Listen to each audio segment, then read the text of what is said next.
I onda ti dođu treneri koji ti prodaju, vidi, ti ćeš sa mnom sad smršaj 10 kila, Da li neko može smršati 10 kila u 2 mjeseca? Apsolutno. To nije uopće upitno. To je sigurno. Da li ti treneri koji to tvrde imaju sve klijente koji to naprave? Ti kad uzmeš tako psihološko stanje, da tebe brine što je tebi danas dupe malo niže nego što je jučer, toliko te brine da ne možeš spavat radi toga, da se ubijaš još više u teretani, to je psihološki problem, Hrana ti je danas najjeftiniji dopamin, Ti si pod stresom, si jedeš. Ne spavaš dovoljno, jedeš. I šta je najgore, ne jedeš ti puretinu sa kvatrića, ne znam, sa pijace. Znači, hoćeš reći da je dijeta sa sokovima totalni... Sve te dijete, to je čisti marketing, razumiješ? Nedozvoljene supstance, takve stvari, nešto što ti šteti tijelu, zapravo što ti šteti dugoročnom zdravlju. Ne znam, Ozempik ili slične stvari. Koji postotak ljudi koristi steroide po teretanama? Jakov Strukar, dobrodošao u MIBUM. Hvala ti lijepo, bolje te našao. Osobni trener si sa Kineziološkog fakulteta. Mi ćemo danas razbiti sve mitove i zablude o prehrani, vježbanju, mršavljenju i sve što ima veze sa zdravim životom. Ali prije nego počnemo, znaš što me zanima? Koji je nekako najčešći izgovor koji ljudi koriste kako ne bi vježbali? Pa mislim da ima više izgovora. Koja su top 3 kad ih slušaš, šta se uvijek izvlače, oko čega? Najčešće nemam vremena, drugi je ne da mi se ići do teretane, daleko je ili nešto slično. I treći možda nije izgovor, ali više ne vidim rezultat nakon nekog vremena, onda izgubim volju i tako slično. Pa evo zašto neki ljudi, na primjer, koliko god da vježbali, jednostavno ne mogu doći do željenog rezultata. Ili ljudi vježbaju godinama, pa isto tako, ne dolaze jednostavno do onoga što oni žele. Teško je reći da imaš ljude koji vježbaju godinama, rade pravu stvar godinama i ne dođu do rezultata. Ako vježbaju godinama i ne dolazi do rezultata, onda vrlo vjerojatno nešto krivo rade. Jednostavno ne možeš raditi nešto 2, 3, 4 godine i ne vidjeti rezultat ako to radiš kako treba. Postoji puno više faktora koji tu utječu na sam rezultat od samog treninga. Ljudi misle, sad ću ja uzeti pola sata dnevno treninga i to će mi promijeniti život. Nećeš dobiti ništa posebno s time. Misliš, sa pol sata? Pola sata dnevno dobit ćeš to da ćeš se osjećati bolje. Pa šta znam, ja mislim da ja vježbam svaki dan pola sata da bi imala super rezultate. Vrlo vjerojatno, ali to je zato što tebi neki drugi faktori još idu na ruku. Jel' tako? Genetika. Recimo. Okay. Ali evo izračunaj, ne znam, da treniraš pola sata dnevno, 6 dana tjedno. Dobro. Zar misliš da 3,5 sata tjedno kretanja može nadoknaditi ostalih tjedan dana sjedenja, leženja i ostalih? Jednostavno, pola sata dnevno je ništa. Ja tu, dobro, možda nisam najbolji primjer, ali ja da treniram svaki dan pola sata, ja bi sigurno imala super rezultate, imala bi mišićnu masu, to je 100%. A ljudi koji su, ajmo reći, jači, deblji, koji je neki minimum koliko dnevno moraju baš trenirati? Jedna je razlika biti u relativno dobroj formi i to održati ili malo popraviti. A druga je stvar ako uzmeš nekog ko je u jako lošoj fizičkoj formi i želi to popraviti, jel' tako? Jer ja, ako imam sad jako dobru fizičku formu, imam dobre navike, prehrambene navike, životne navike, meni je ok da imam 3-4 treninga tjedno, možda čak 2, ovisi kako ti se posreći, i da izgledam dobro, da sam zadovoljan svojim tijelom, da sam zadovoljan rezultatima i tako dalje. Ali ti ako imaš recimo lošu genetiku, ako imaš, 20 kila viška, tebi treba prvo jedan određen period, 6 mjeseci, godinu, 2 godine, da dođeš do rezultata na kojem, odnosno do neke razine na kojoj ćeš ti to moći onda održavati sa tih 2, 3 treninga tjedno. Ok, ako ti održavaš formu, to je ok. Ali doći do rezultata je puno teže nego održati formu. Misliš li da svi ljudi mogu biti fit i mršavi? Pa ne mislim, ali ne mislim da bi i trebali svi biti fit i mršavi. Ok, svi mi težimo tom nekom idealnom izgledu. Ali ne znam, ja mislim da jako puno ljudi radi tu grešku gdje vidi kako neko izgleda i kaže ja hoću izgledat kao on, jel tako? Ne mogu ja izgledat kao neko, ne mogu ja recimo osobno, ne mogu izgledat kao, nemam pojma, Ronaldo. Ne, jednostavno naša genetika je potpuno drugačija. Ja mislim da svako treba naći nekakav svoj idealan tip građe tijela i onda težiti ka tome. To je naravno proces, moraš prvo proučiti koji je to tvoj tip tijela, jel tako? Dakle, kako ja realistično mogu zapravo izgledat i onda moraš zapravo doći do toga. Dakle, moraš naći načine da dođeš do toga. Što bi rekao, koji su nekakvi najveći mitovi oko mršavljenja? Jedan od većih mitova je to da ti možeš sa jako lošom početnom točkom doći na trening i smršaviti. Ja mislim da je to mit, iskreno. Posao koji ti moraš uložiti i navike koje ti moraš preuzeti je kao da sad ja u prvoj idem od 0 do 100. Jednostavno, jako puno toga moraš napraviti da ti kroz trening, samo trening to ostvariš. Jako puno ljudi dođe meni, ok, vidi, ja sam sad odvojio 3 sata tjedno, ja ću tebe platiti i želim to i tako izgledati, jel tako? I onda kažem, ok, vidi, može, napravit ćemo to, ali moraš promijeniti još neke stvari, jel tako? Čim ja krenem pričati o prehrani, tu je naš. On je odlučio, može on dati 3 sata tjedno na trening, ok, izdržat će. Ali neće promijeniti prehrambene navike. Ali nema šanse. Ako mu kažem, ne znam, vidi, pošaljem mu upitnik, imamo 20 pitanja različitih tamo, znaš, kad ideš spavat, kad ustaješ, i tako dalje. Onda mu kažem, vidi, ideš spavat u 2 ujutro. Ne jednostavno, ne možeš ti spavat 5 sati i očekivati da ćeš se osjećati super i da nećeš jest čokoladu svakih 3 sata. Jednostavno moraš promijeniti neke stvari. I onda tu dolazi do kleša, jer onda ja tu na neki način više nisam ni trener, nego ulazim u nekako životno savjetovanje i onda tu bude svačega. Ti si life coach onda. Jel se može smršaviti samo sa kardijom i samo sa utezima? Ili to sve mora biti kombinirano? Najbolja kombinacija. Okay. Najbolja kombinacija. Kardio kao kardio uopće nije najbolji izbor kad govorimo o mršavljenju. Tako? Puno je bolji izbor, dakle, trening s vanjskim opterećenjem teretana, hipertrofijski trening, dakle trening koji se bazira na povećanje mišićne mase. Jer šta se dešava? Ok, ja sad trčim, jel tako? Trčim u nekoj zoni koja meni određuje da je to najbolja zona za skidanje masnih naslaga. Sve 5, sve ja to razumijem. Ali, dakle, ti ćeš trošiti u toj kardio zoni, povećano ćeš trošiti kalorije kroz tih 40 minuta, sat vremena. Otićeš doma s tog treninga i tu staje tvoja povećana potrošnja. Jel tako? Jer jednostavno efekt na mišić tog kardio treninga nije bio toliki da će on izazvati neke velike promjene. Jednostavno potrošnja će se ponovo vratiti na isto i ti si zapravo povećano trošio samo u trenutku kad si ti radio. I sad imaš ljude, ja znam ljude koji dođu, onda zagrizli su, on dođe 5 sati danas u teretanu i vozi bicikli. Jel to ima smisla?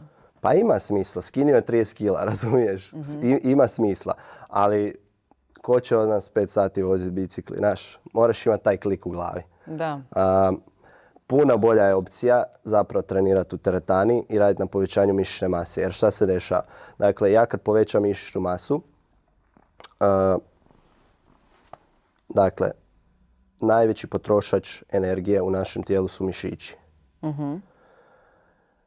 Ja ako trošim u mirovanju, recimo sad bubam 2500 kalorija, jel tako? Ako povećam mišićnu masu za 5-6 kila, jel tako, ja ću trošiti u mirovanju 3500 kalorija. Mislim kroz dan, jel tako? 3500 kalorija. To znači da sam ja povećao svoju dnevnu potrošnju za 1000 kalorija, jel tako? Što znači da većom povećanjem mišićne mase ja dok spavam, ležim, puno više trošim nego što bi trošio kad sam imao puno manje mase. Jel tako? Pa zapravo onda sam puno veći pasivni potrošač na taj način. I onda puno jednostavnije, ok, ja ću dobiti 5 kila mišića, trošit ću više, imam puno više prostora za jest, nego da ja sebe samo trošim. Znaš, to ti kao da imaš dva različita auta, jedan troši, ne znam, 5 litara na 100 km, drugi troši 10 litara na 100 km, znaš. Koji je efikasniji potrošač? Što ljudi konstantno krivo rade kad pokušavaju smršaviti? Nedozvoljene supstance, takve stvari, nešto što ti šteti tijelu, zapravo što ti šteti dugoročnom zdravlju. Ne znam, Ozempik ili slične stvari. Plaćaju trenera pa onda misle da će odmah smršaviti automatski. Recimo tako. Znaš, kao, ja sam sad njega platio, sad je to čarobni štapić, bam. I znaš šta je još najgore? Što je cijela ta fitness industrija toliko sad napuhana, svi imaju jednostavno velika je konkurencija, ajmo to tako reći. Ima puno ljudi koji se time bave. I onda ti dođu treneri koji ti prodaju, vidi, ti ćeš sa mnom sad smršaj 10 kila, znaš. Ja mislim da je to krivi marketing.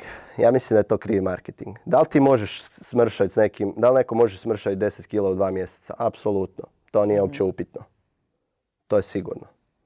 Da li ti treneri koji to tvrde imaju sve klijente koji to naprave?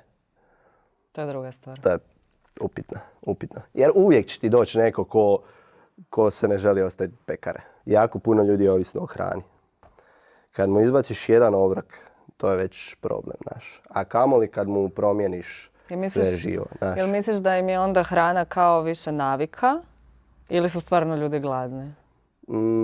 Navika. Gledaj, hrana ti je danas najjeftiniji dopamin, znaš. Ti si pod stresom, si jedeš. Ne spavaš dovoljno, jedeš. I šta je najgore, ne jedeš ti puretinu sa kvatrića, ne znam, sa pijace. Nego jedeš... Ja jedem.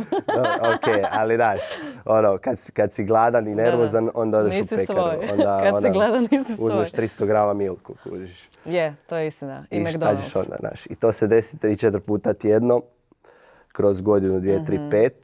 I ti imaš naviku koje se jako teško rješavaš, znaš. Šta kažeš na klince ove danas koje nisu na tjelesnom odgoju? Možda i jesu, ali imam osjećaj kao kad sam ja bila na tjelesnom, mi smo radili ozbiljne vježbe i ne znam, i sklekove i razne stvari smo imali, morali smo neke... Tako je, puno zahtjevnije zadatke. Dostić nešto, neke rezultate smo morali imati. A imam feeling da današnji klinci su nesposobni. A mislim... Šta ti vidiš u teretani? Evo, ti si mlađi, dosta si mlađi od mene. I ti klinci koji dolaze, se snimaju ili vježbaju? Dolaze sve motorički nesposobnije generacije. Ko je kriv tome? Da li su krivi ti klinci ili je krivo društvo u cjelini? Pa ja mislim da je krivo društvo u cjelini, zato što u dobu kad sam ja odrastala nije bilo toliko, gledao si crtiće prije dnevnika i išao si doma spavat, po cijeli dan si bio vani i to je jedino što je išlo. Znači molio si Boga da te starci puste vani, to je to. A danas toga nema, danas se starci ne puštaju svoje klince van, danas ni klinci ne žele ići van, svi su na mobitelima i to im odgovara, zato su motorički sigurno nesposobni radi toga. Da. Mislim, to je sad velika problematika. Recimo, dakle, isprobava se taj novi sustav. Na faksu su nam to pričali. Dakle, da se uvedu profesori tjelesnog i od 1. do 4. Dakle, da kineziolozi rade i sa djecom od 1. do 4. Mislim čak da će to proći. Baš iz tog razloga. Jer stvarno djeca dolaze u školu sve manje motorički sposobna. I onda jednostavno stručnjaci moraju više raditi s njima. Čak uvode, mislim da su ono dali prijedlog da budu 2 profesora tjelesnog na tjelesnom, pa je bio prijedlog da tjelesni bude svaki dan. Ja ne mislim da je to krivo. Puno ljudi, pogotovo iz drugih struka, će reći ne, šta će oni na tjelesnom svaki dan. Trebaju biti. Trebaju biti, zašto je razlika? Prije 30-40 godina, imao si tjelesni 2 puta tjedno, ali su se djeca igrala na školskom igralištu svaki odmor, svaki put prije škole, poslije škole, nisu visili na mobitelu, nisu trčali doma igrat LOL. Da. Bili smo pričali o pekari, o pekarskim proizvodima. Da li kruh deblja? Kruh ne deblja, ali ako ga ždereš, naravno deblja. Ono što deblja je količina kruha. Znači, deblja te 5. sendvič u 10 navečer. To te deblja. Ne deblja tebe kruh. Znači, kruh kao kruh. Znaš šta je problem? Zašto se raširila ta zabluda o tome da kruh deblja? Šta je stvar? Dakle, kruh je jednostavni ugljikohidrat. Što znači da se brzo metabolizira, da se brzo probavlja. Jel' tako? Šta to znači? Dakle, da je put od toga kad ja pojedem kruh i da taj kruh završi, dakle, u nekom dijelu našeg tijela, odnosno najčešće u obliku glikogena u mišićima i jetri, jako brz. Jel' tako? Šta se desi? Glikogen, na koji se uglavnom razgradi taj ugljikohidrat, veže za sebe jako puno vode. Dakle, 1 gram glikogena veže do 3-4 grama vode za sebe. Šta to znači onda? Ja sad ako pojedem 250 grama kruha danas, jel tako? Recimo neku klasičnu porciju. Popijem, vodu, jel tako? Sutra dan, kad ustanem, ja ću biti kilu teži. I onda ljudi, jer vide, čekaj, pojeo sam jučer sendvič u pekari, kilu Zdebljala sam dobio. To je isto taj problem vage i svega ostalog, ali nisi se ti udebio kilu. Ti si otežao kilu. I to je velika razlika. Nisi ti dobio masnoću. Ne bi treba 7.500 kalorija viška da ti dobiješ kilu masnoće, jel' tako? Nego ti si jednostavno dobio dio, dakle, glikogen se nakupio u tvojim mišićima koji će se vrlo brzo potrošiti čim ti odeš u nekakvu fizičku aktivnost. I za taj glikogen se vezala voda. I to je to. Koja je popularna dijeta? Totalna laž. Ima ona dijeta sa sokovima. Jedan period, imam ja par poznanika koji kad žele smršaviti, onda uzme se tih džuseva tipa 5 dana, 7 dana, 10 dana i po cijele dane samo piju te sokove. Jel to ima smisla? To se već zna, sve je istraženo na najvišoj mogućoj razini. Znači na staničnoj razini, na endokrinoj razini, na apsolutno svakoj razini. Jel' tako? A šta ti je stvar? Kako ćeš ti to utržiti? Na koji ćeš ti to način prodat ako to nije nešto novo i wow i sve ostalo, kuži? Znači, hoćeš reći da je dijeta sa sokovima totalni... Sve te dijete, to je čisti marketing, razumiješ? Vrlo je jednostavno, zna se šta je zdrava ishrana, zna se šta je kalorijski deficit i suficit, znaš šta su makronutrijenti, mikronutrijenti, to ti je sve što ti treba. To, ti možda imaš neki specifičan problem sa prehranom, nešto ti ne sjeda ili ne znam ni ja, jednostavno nešto ti stvara problem, to ćemo zaobići, tu ti treba stručnjak da ti kaže, vidi, izvadi krv pa ćemo vidjeti koji je problem sa tvojom ishranom, odnosno šta bi trebao izbjegavati zbog nekog zdravstvenog problema, ali sve ostalo vrlo je jednostavno i vrlo dobro poznato naše. A ovi proizvodi, ovo tipa light, low fat, no sugar, je li to isto marketing ili je to... Jedan dobar dio toga je marketing. Ja bih rekao da ako vidiš takav proizvod na polici, prvo uzmi i okreni ga na drugu stranu i vidi koliko zapravo to ima šećera naš. Imaš kao čokoladica, 30% manje šećera. Ali je i dalje 100 grama 500 kalorija. Nije 700, ali je 500. Šta ja imam od toga, To je čisti marketing. Bolje da izabereš tu nego ovu drugu, jer kao unjećeš malo manje. Ali kažem, ja imam iskustvo da većina tih proizvoda je samo malo smanjena, ali ne rješava problem. Znaš, najbolje je ne pojesti to uopće. Da. Čokoladu? Nikakvu? Pa nije problem u čokoladi, opet kažem, problem u količini. Aha. Znaš. Organska hrana, je li zdravija ili je samo skuplja? Ako imaš love, da. Znaš, ako možeš sebi priuštiti bolju hranu, ako možeš sebi priuštiti kvalitetniju hranu, idi uvijek po kvalitetniju hranu. Ne znam, ja se vodim uvijek onim nekim pravilom, što je bliže izvornom obliku, to je bolje. Znaš, što više koraka je ta hrana prošla dok dođe do tebe. Znaš, to je ima onaj term, Englezi to zove ultra processed food, jel? Što je više koraka do tvog stola, to je ta hrana lošija, jel? Proteinski šejk, potreba ili marketing? Ja znam da ti piješ proteinske šejkove. Pazi šta ćeš sad odgovoriti.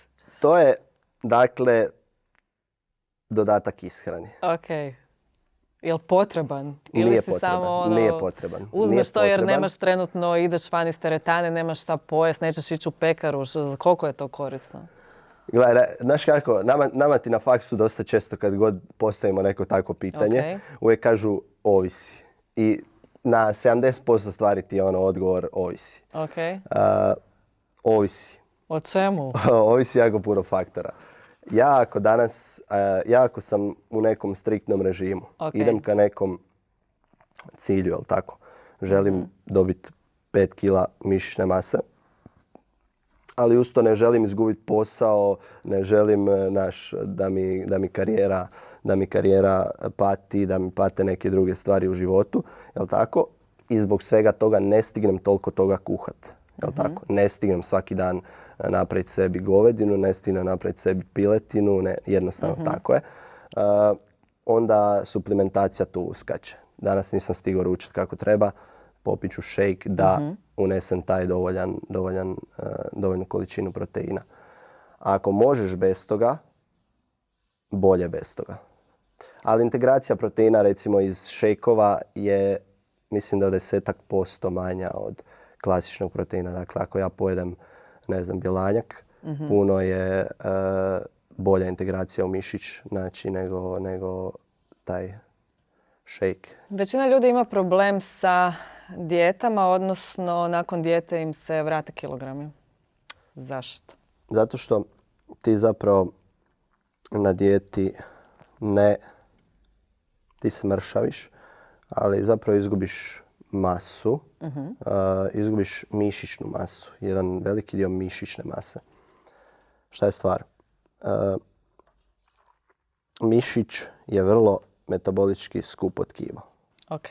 Dakle, ako ne treniraš i ako ne unosiš dovoljno proteina kroz prehranu i općenito ako ti prehrana nije kakva bi trebala biti, on će se jako brzo početi rasparati. Jednostavno gubiš mišićnu masu. Vrlo jednostavno.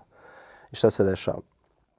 Na dijeti ljudi često naprave jednu veliku grešku, a to je da odu u ekstremni kalorijski deficit i onda jednostavno izgube i ono što ne bi trebali izgubiti. Ono što sam ti malo prije pričao. Dakle, nama su mišići najveći potrošači kalorija u tijelu. Jel tako? I sad, ako ja odem u kalorijski deficit, dakle, bubam 1000 kalorija kroz jedan dugi vremenski period, ja ću izgubiti tu sad, bubam 10 kila, 15 kila, recimo. Ali će od tih 15 kila 7 kila biti mišića. Dakle, to znači da ti u mirovanju nakon te dijete trošiš puno manje nego što si trošio prije te dijete. I šta se desi? Ok, ti imaš možda i manje masti i manje mišića. Ali kad se ti ponovo vratiš na svoj klasičan režim prehrane, to se krene vraćat jer si dobio kalorijski suficit, a puno manje trošiš. Kužiš? I onda zapravo, kao vratiš se na isto, ali nisi se vratio na isto, nego si dobio još više masti. Zato je vrlo bitno na koji način skidaš kile i kakva je to dijeta koju konzumiraš. A što misliš o steznicima? onim ženskim steznicima što se nose okolo. Za To sam trbuh. vidjela. Da. Pa mislim da je to krivo, loše, iz više razloga. Ok. To je na neki način štaka. Šta ti dobiješ sa tim steznikom? Ne znam, ljudi kao to nose jer se više znoje, pa onda misle da gube kile putem toga, a zapravo gubiš samo vodu, nemaš ti od toga ništa puno. Ili nose to jer im struk izgleda uže, pa onda ono kad šeta okolo izgleda kao da ima figuru. Ali to je veliki problem s time jer to je zapravo štaka. Šta ono radi? To je slično kao sa stvarima za ispravljanje posture. Okay. Oni grudnjaci ili ne znam ni ja nešto, pa kao ispravite, budeš uspravniji, hodaš uspravno, sve ostalo. A šta to zapravo napravi? To zapravo zamijeni tvoj mišić. Dakle, ti su sad svoj struk ili si ispravio leđa, jel tako? Postoje mišići u našem tijelu. Mišići osim što rade pokret, dakle, služe i za stabilizaciju. Dakle, općenito stabilizaciju tijela i svaki mišić ima neki određen tonus u svakom mogućem dijelu dana. Dakle, mišići su uvijek pod nekim tonusom. I to jednostavno održava cijeli taj održava tijelo kompaktno i mišić na neki način cijelo vrijeme radi i ne raspada se, jel tako? Ti si, dobio si sad short term užit struk, ali nakon 3 mjeseca korištenja toga, mišići leđa su ti u klincu. Znači, nemaš ništa od toga. Odeš dići uteg, iskoči ti disk, bole te leđa, počnu se živci paliti, svašta nešto, znaš. Tako da to je jako krivo, jako loše, to ne treba koristiti. Bio sam dobio jednom komentar, jedna klijentica isto mora sam imati cijelu tu raspravu o tome, zašto ne. Zato što ne. Da, zato što radiš pa onda, da, ali vidiš, oni na treningu isto stave ovaj pojas pa koriste to. Pojas i steznik nisu jedna te ista stvar. Znači, ta osoba koja diže, ne znam, 150 kila na mrtvom dizanju, ona sigurno nema problem s time što će mu atrofirati mišići leđa ili sa svojom posturom ili ne znam ni ja čime. Njemu je stabilnost mišića dovoljno dobra. Osim toga, on to koristi pola sata na treningu. Ti s tim šetaš 12 sati danas. Znaš, velika razlika. Koja je najbolja vježba za oblikovanje stražnice? Top 3 nam daju. Šta da radimo doma? Čučanj ti je uvijek top 1 za bilo šta vezano za noge. Druga, hip thrust. Šta je to? Hip thrust. Da. Dakle, podizanje kukova sa šipkom tu na kukovima. Aha, to, znam. Dobro. I a ne znam, mislim ako hoćeš sad izolacijski, onda nekakav glute kickback ili nekakva abdukcija ako želiš za bočni dio. Ne postoji najbolja vježba. Postoje vježbe koje su osnovne, koje su provjereno efikasne. Postoje one koje su opet nekakva produžena ruka marketinga u fitnessu. Ali da, moraš naći sadržaje i uložiti trud. To ti je to.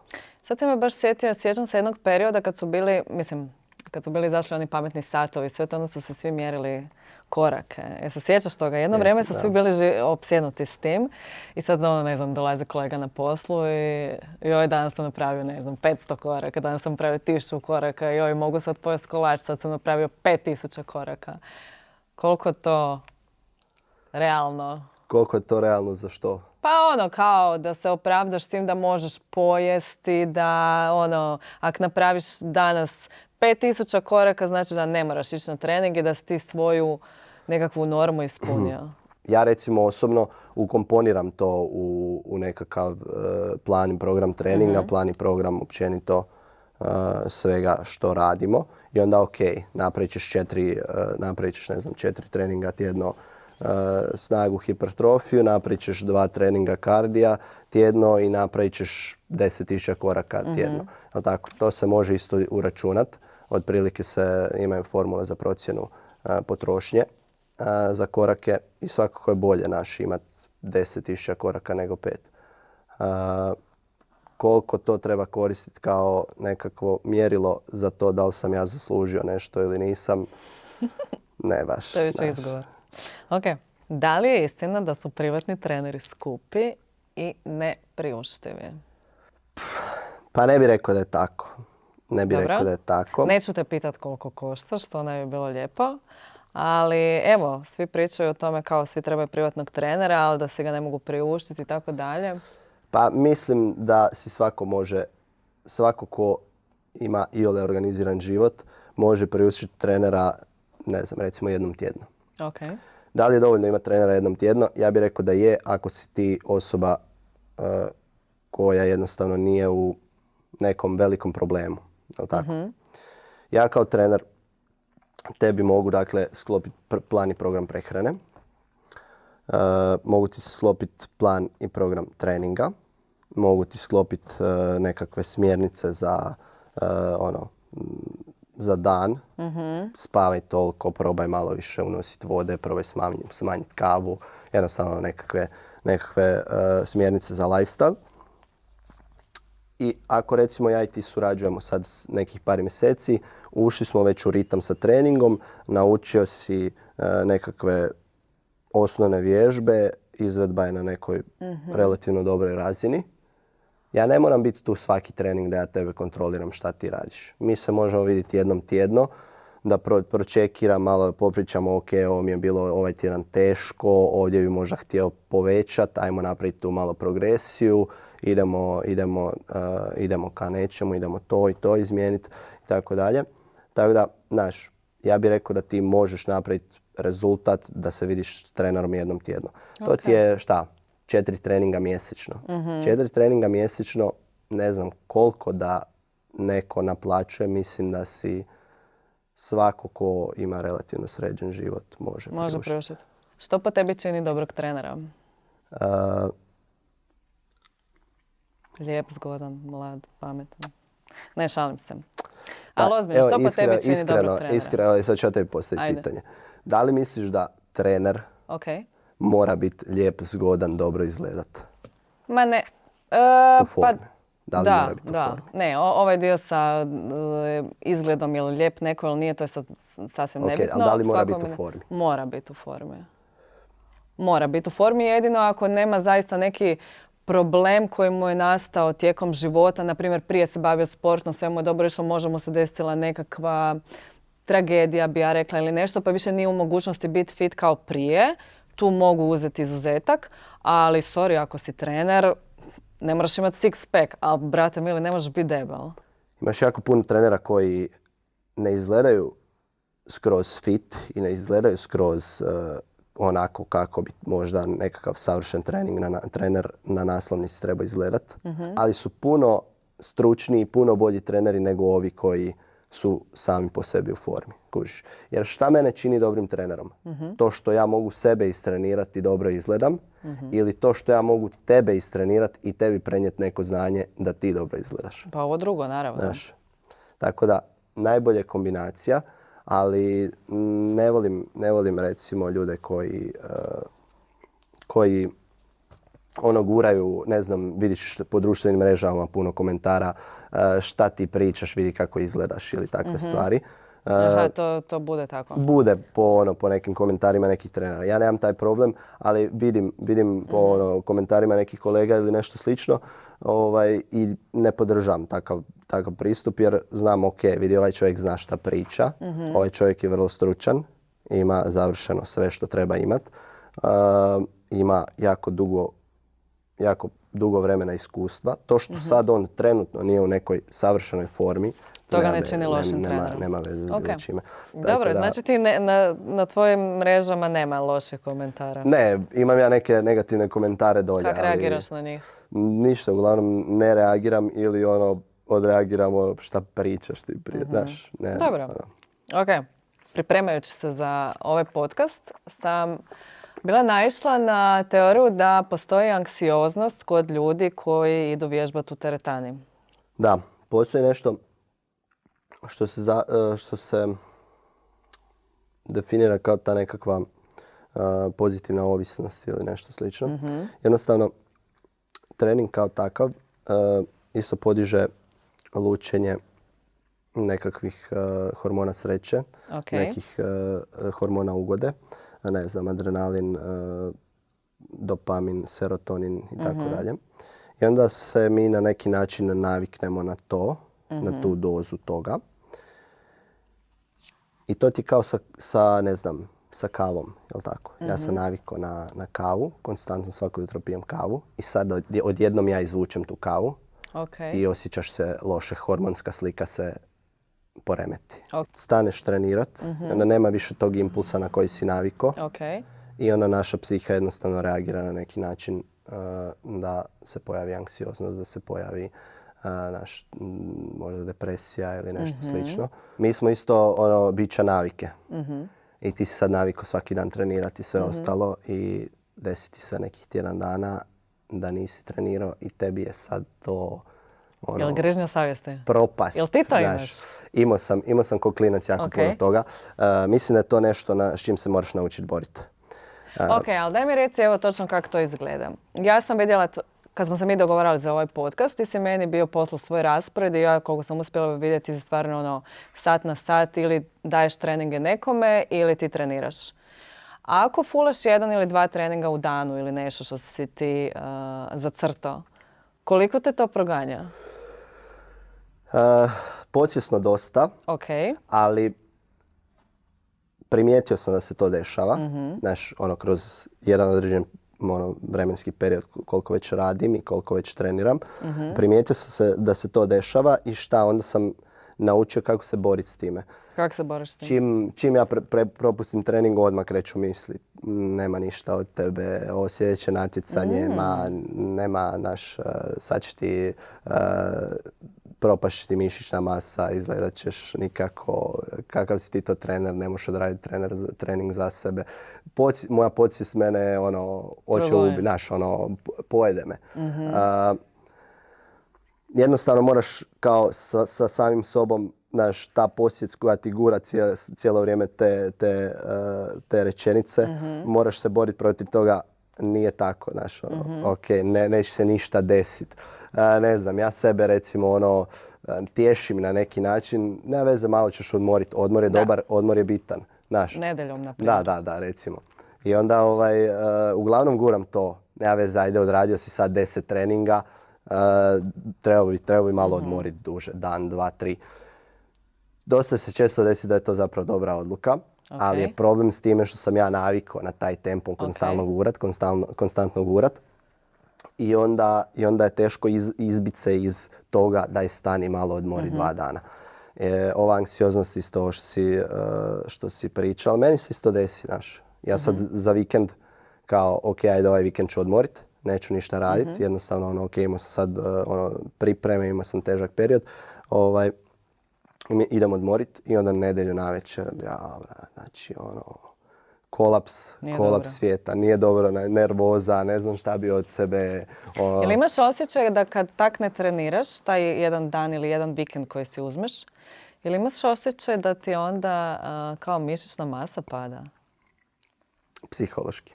Psihološki? Psihološki, ali kao dovoljno sam naučio da znam da se to ne desi. Ne dogodi, da. Ali da nisam upućen toliko u sve to. Mislio bi da se događa. Jel postoje ljudi koji su ovisni o treninzima? Da. Jel bi rekao da si ti ovisan o treningu? Postoji nešto što se zove ovisnost o treningu. Jel ti spadaš u tu kategoriju? Spadao sam sigurno u nekim periodima života. Kad mi ništa drugo nije išlo osim tog treninga. I onda jednostavno, osjećam se onako kako želim samo dok sam tamo na tom treningu. I onda ti počneš trenirat 2 put dnevno. Pa se onda to produži na 2 sata 2 put dnevno. Pa si onda stalno tamo. Pa onda jednostavno to krene u neku u nekom nezdravom smjeru. Sad trenutno ne mislim da sam ovisan o treningu, jer kažem dosta sam naučio kontrolirati samog sebe na toj nekoj psihološkoj razini. A i uče nas na faksu, mi imamo psihologiju sporta, uče nas u svim tim pojavama, jel tako? Koji je to točno osjećaj koji ti osjetiš, ovo malo prije što si spomenuo, kad treniraš? Ovo, ne ide mi u ostalim segmentima života, najbolje se osjećam sad kad treniram i želim se samo vratiti tom osjećaju kad sam u treningu. Koji je to točno osjećaj? Opiši mi. Koji je to točno osjećaj kad popiješ 2 piva? Ne znam, ne pijem pivu. Ok, kad popiješ 2, ne znam. Osjećaj ugode, ali jel ti ugodu stvara taj napor, to dizanje utega i vježbanje? Da, to ti stvara ugodu? Poveže se ugoda i ta nekakva bol, ajmo to tako Okay. reći. Znaš. Ali ja ne mogu, mene često recimo klijenti kažu da ne mogu ja toliko trenirati, mene to boli. Znaš, mene bole ti mišići, ja ne volim taj osjećaj. Mislim da većina ljudi koja je dugo u treningu se poveže s tim osjećajem jer shvate da je ta bol zapravo nešto pozitivno. I to nije ista bol kao kad ja uzmem nož i rasiječem se. Naravno, da. Jel tako? Jednostavno drugačija je bol i mi možemo sebe psihološki naviknuti na to da povezujemo tu bol s nečim pozitivnim. Koliko znaš ljudi oko sebe, iz profesionalnog života, možda trenera, možda ljudi koji su, ne znam, bodybuilderi, koliko su ovisni o tom vježbanju? Jel ih znaš puno? Ovi što su po teretanama, ovi najjači. Da, ali moje iskreno mišljenje, puno ljudi se neće s tim složiti. Ja mislim da je to Ok. pozitivna ovisnost. Ok. Znaš, ja mislim da je to pozitivna stvar. Bolje da vise po teretani, da vise po dvoranama, nego da vise po klubovima i kafićima. Ništa protiv klubova i kafića, nekad je to ok, društveni život apsolutno ne treba zanemariti. I nisam od onih koji će reći ne smiješ naš pit nikad, ne, šećer, nema šanse, neću, to je ok, to je Sve tvoj jedeš i izbor. piješ. Da, uglavnom, ali mislim ovisi recimo dok mi je period kad radim, kad treniram, onda jednostavno ne mogu kombinirati to da izađem vikendom van Ok. i da pijem, znaš. Discipliniran si onda. Što misliš o steroidima? Pa negativno mišljenje, potpuno negativno mišljenje. Mislim da je to bespotrebno, da je krivo, da je loše. Znam neke ljude koji koriste. Koliko je, na primjer, potrebno vježbati? Zanima me razlika. Ti kad uzmeš steroid, kolika je razlika u vježbanju? Da li ti onda kao uzmeš steroid pa nastaviš vježbat pa su ti rezultati božanstveni? Nemjerljivo je. Samo počneš skakat na nekoj... Ta linija napretka krene divljat. Jel manje vježbaš ili vježbaš isto? Ako uzmeš vanjski steroid, Ok. čak ne moraš vježbat, imat ćeš povećanje rezultata. Sad mi to kažeš. Da. Ali, da, ali to nije reklama za to. Jel puno ljudi koristi steroide? Ovi što su po teretanima. Ko u postotku me zanima? Šta bi rekao? Da li ih ti kao mogu imati neki profesionalni... wild guess, znaš. A dobro, ali da li ti kao... Da li ja mogu prepoznat ko je na steroidima ili ne?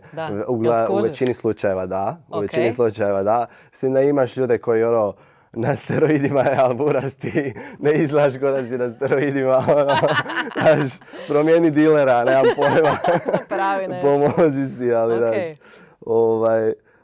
Ali da, u većini slučajeva možeš prepoznat. S tim da mislim da jako puno ljudi koji imaju lošu genetiku i ne razumiju koja je stvar sa genetikom, će staviti ljude koji imaju ekstremno dobru genetiku u koš sa ljudima koji koriste steroide. Jer znaš, kako ti možeš izgledati tako, a ništa ne koristiš? Posrećilo mi se, znaš. Ali... Koji postotak ljudi koristi steroide po teretanama? Wild guess, nemam pojma. Ok, ajmo, wild guess. Šta bi rekao? 15%. Žene? Puno rijeđe. Puno rijeđe. Ok. Zato što jednostavno glavni steroidi koji se koriste u teretanama to su dakle nekakve supstance ili umjetno napravljeni hormoni ili nešto što imitira naše hormone u tijelu i uglavnom su to testosteron i hormon rasta, a povećani testosteron ima puno više negativnih posljedica nego pozitivnih ako ga žena ima, jel tako? Ne samo povišeni, nego ono što se kod muškarca smatra povišena razina testosterona, to je kod žena izvan svakih mogućih granica. Koje su nuspojave steroida? Ima ih masu, možeš ih nabrajati koliko hoćeš. Mogu imati utjecaj na kardiovaskularni sustav i na promjene u samom nervnom sustavu, dakle na mozak. Po meni je to najgore, jer nešto kad ti utječe na mozak, na tvoju psihu, ja mislim da je to... Ja sam gledala sam jedan sadržaj u Americi, neki, ajmo reći neki builder je bio, ne znam sad točno ko, nije ni bitno, ali bio je priča o tome kako je uzimao steroide i kao jedna od stvari koja se njemu nikako nije svidjela, da mu je bacilo na agresiju. Ne sad da je on bio agresivan, da bi nije nikad nikome ništa napravio, ali jednostavno misli i tijek misli koje su mu išle kroz glavu su totalno bile negativne u smislu da nekom nešto loše napravi. Da. To je jedan od većih problema. Imaš one slučaje po Americi kad kombiniraju steroide i droge, pa onda imaš tipa koji ima, ne znam, 130 kila mase i onda uzme, nemam pojma, mačetu, krene tamo trčat po ulici. On je naš poludi totalno. Tako da, ali, mislim, ako već ideš s time, ja neću biti od onih ljudi koji će ti reći ne, to apsolutno nikad, nema šanse, mani se toga, to je naš problem s egom, to je problem... Sve to stoji, sve pet, ali ja ti neću reći nemoj to, nema šanse. Ali ako već ideš u to, dobro istraži, nađi ljude koji stvarno znaju o tome, posavjetuj se dobro prvo s njima, kreni lagano, dakle imaš razine tih ciklusa, vidi kako ti paše, nađi dobar razlog za to. Ovako samo da ti liječiš ego, da budeš veći, čemu to? Nemaš ništa posebno od toga. Okay. Steroidi i libido. Što se tu događa? Pa to ti mogu naći iz nekih ovako primjera.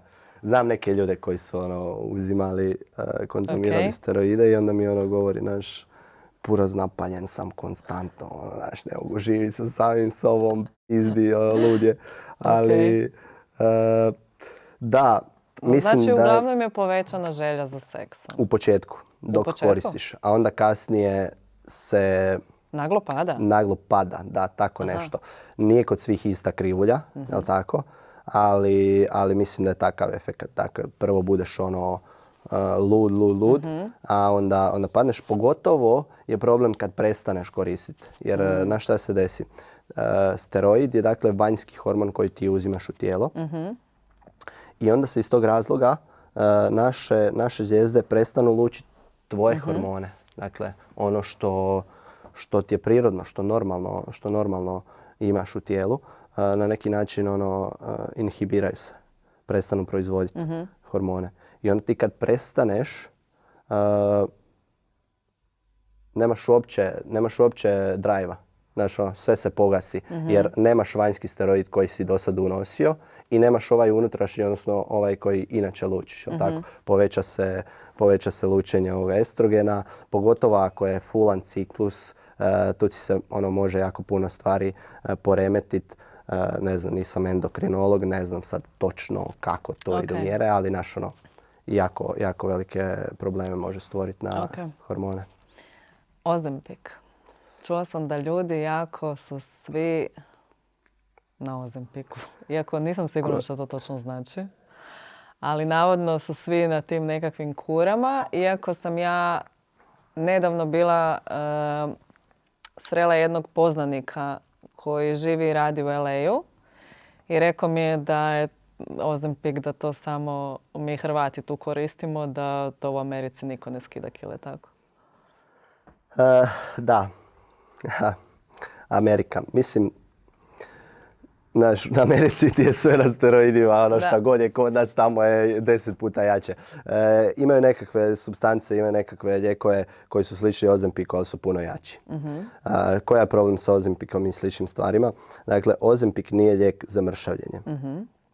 Ozempic je lijek za dijabetes tipa 2 i primarna funkcija mu je da regulira glukozu u krvi, dakle razinu šećera u krvi. A tek onda sekundarna funkcija mu je to da inhibira glad. Jel' tako? Ne osjećaš se gladno. Ali ljudi smršave, ja vidim Ljudi cure da smršave, ali mršave budu. kad prestanu to koristiti, šta se desi? Pa ne znam, reci ti Vrate meni. se natrag na isto, s tim da im je metabolizam usporen, puno su nezdraviji, izgubili su mišićnu masu jer nisu unosili dovoljno proteina jer su preskakali obroke i onda se samo napušu i budu još veća lopta nego što su bili. Znači ne preporučaš? Ne, nemaš od toga ništa. Ok. Samo red radi disciplina. Tako je. Kao što sam rekla, kako sam se bila pripremala za ovaj podcast, onda taj jedan nabildani koji je davao intervju je rekao da je jedan od razloga zašto je on nabildan i zašto koristi steroide i zašto je osobni trener i zašto je tako ogroman kakav je. Zato što njemu se nekada u djetinjstvu neko zamjerio, nekoga je iscipelario i tako dalje. On je to toliko uzeo za zlo i on je toliku traumu doživio da jednostavno ga je to nosilo kroz cijeli život, da je htio sa svojom građom i sa svojom pojavom, a stvarno je impozantan, pokazati don't mess with me. Da. Pa te zato pitam, misliš li da se i za ljudi koji su u teretani tako nabildani, neću još događa neki dublji problem, nego misliš li da je to posljedica možda neke nesigurnosti ili neke traume? Jako puno toga mi vučemo iz djetinjstva. Naš neko koji je imao stroge roditelje, pa napokon se odseli, ode u veću sredinu, poludi, počne konzumirati sve živo što nije mogao napraviti problem. Jednostavno se to tako odrazi, jel? To je nekakav rebel. To što si sad rekla, možda je bio maltretiran kao dijete, sad ne želi da mu se to takvo nešto i kad desi. Jako puno se toga povlači iz djetinjstva i ja mislim da jako puno ljudi ima nekakve komplekse. Mi smo skloni tome, ali mislim mi kao ljudi općenito. Ali opet je to naša stvar s kojom se ti moraš sam boriti. Tvoja je odluka, da li ti to želiš riješiti time što ćeš ti tjelesno izgledati ogromno. Ne znam o kom pričaš, stvarno vjerojatno ok čovjek, nemam ništa protiv toga, ali moje osobno mišljenje je da se psihološki problemi ne bi trebali rješavati na taj način, znaš. Nemam pojma. Ne znam, ja iskreno treniram borilačke vještine. Isto možda jedan dio tog razloga je to da se osjećam sigurno gdje god da dođem, ili da se osjećam sigurno u svojoj koži. Ali mislim da trebaš prepoznat kad to ode na neku razinu više i kad je to zapravo liječenje nekakvih kompleksa ili trauma iz prošlosti. Jel misliš da smo kao društvo preopterećeni sa izgledom? Da, sigurno. Misliš da su više muške ili ženske? Podijeljeno. Ali društvene mreže, okruženje teretana općenito, sva ta ogledala okolo. Ja ne znam, imam jedan period kad sam baš samo radio na bodybuildingu, dakle na povećanju mišićne mase. Ja se sjećam baš jedan period kad sam nabio, ne znam, 7, 8, 10 kila mišićne mase više nego što sad imam. Baš me počelo me na neki način brinit ako vidim da sam kao malo opo, ako vidim da je, da mi biceps danas nije kako je bio jučer, Ti kad uzmeš tako psihološko stanje, da tebe brine što je tebi danas dupe malo niže nego što je jučer, toliko te brine da ne možeš spavat radi toga, da se ubijaš još više u teretani, to je psihološki problem, I to je problem današnjeg društva. Mislim da je to ljudi imaju problem sa svojim izgledom. Misliš li da ljudi onda vježbaju radi sebe ili radi drugih? Pa jedan dio ljudi sigurno radi drugih, jer vidiš sve ljude oko sebe, svi su u nekakvom treningu, svi dobro izgledaju. To je jedan dio nekakvog, kada to kažem, kompleta persone. Nisi kompletna osoba ako uz sve to što si možda poslovno uspješan, što imaš, ne znam, obitelj, što imaš sve te neke stvari. Ako dobro ne izgledaš, možda, znaš, kao ljudi to vide kao da nisi kompletna osoba. I onda jednostavno jedan veliki dio ljudi će trenirati samo da je to drugi vide da i u tom segmentu oni su uspjeli. Da. A šta je za tebe uspjeh? Pa ja sam jedna od onih osoba koja onako ima ono check listu i onda ok, ovo mi je cilj, idem do toga, kad to ostvarim, to je za mene uspjeh naš. Ali mislim da isto moraš malo iskočiti iz tog vlaka gdje kao sad sam riješio sve ovo i sad imam veći cilj, idem u to i tad sam ja uspješan i da trebaš ono svako malo stat, pogledati oko sebe. Imam jako dobre prijatelje, imam obitelj, financijski sam relativno osiguran, karijera mi ide dobro, zahvaliti se Bogu, reći ok, vidiš, ipak sam nešto uspio, ipak sam nešto napravio, to je isto uspjeh i trebaš si dati potvrdu za to. Ide ti 5 kratkih. Može. Jesi spreman? Ajmo. Jutarnji ili večernji trening? Bolje je ujutro možda iz razloga što navečer podigneš, podigneš jednostavno temperaturu tijela, podigneš možda adrenalin, podigneš te nekakve hormone, teže je zaspat i onda to utječe malo na spavanje. Ali, ujutro opet, meni je teže trenirati ujutro. Ja se dobro osjećam. Da? Baš probala sam ujutro i onak, zašto ovo nisam prije probala?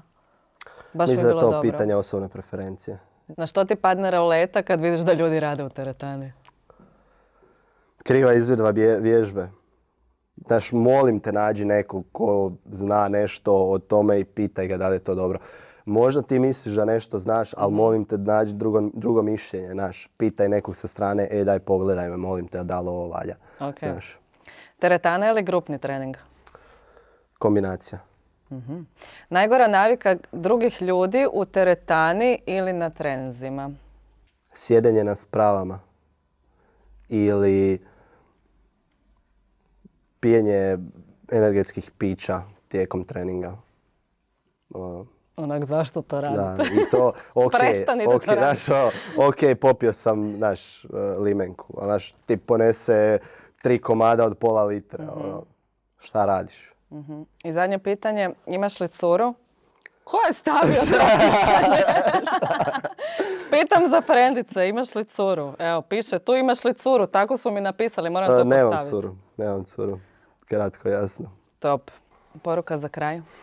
Krenite, nađite nekog ko zna više o tome, da vam instruktira, da vam pomogne i samo se držite konzistencije, rezultati će doći. Nina, ugasilo se svjetlo. A zašto? Daj, odnesi je gore stolicu, molim te. Di, hoćeš? Uzmi stolicu, odnesi je gore, ne mraju dići preko stepenice. Gore da ti odnesem stolicu. Da nešto i radiš tu. Koliko već snimamo? Preko sat vremena. Sat i 15, buras, pričaš previše. Nina, imamo perverznog gosta. Jutarnji ili večernji seks. Čekaj. Ne, dobro. Ovo ti ide u blooperse. Ok. Nina, jesi ti njega čula? Šta je rekao? Bolje da nisi čula.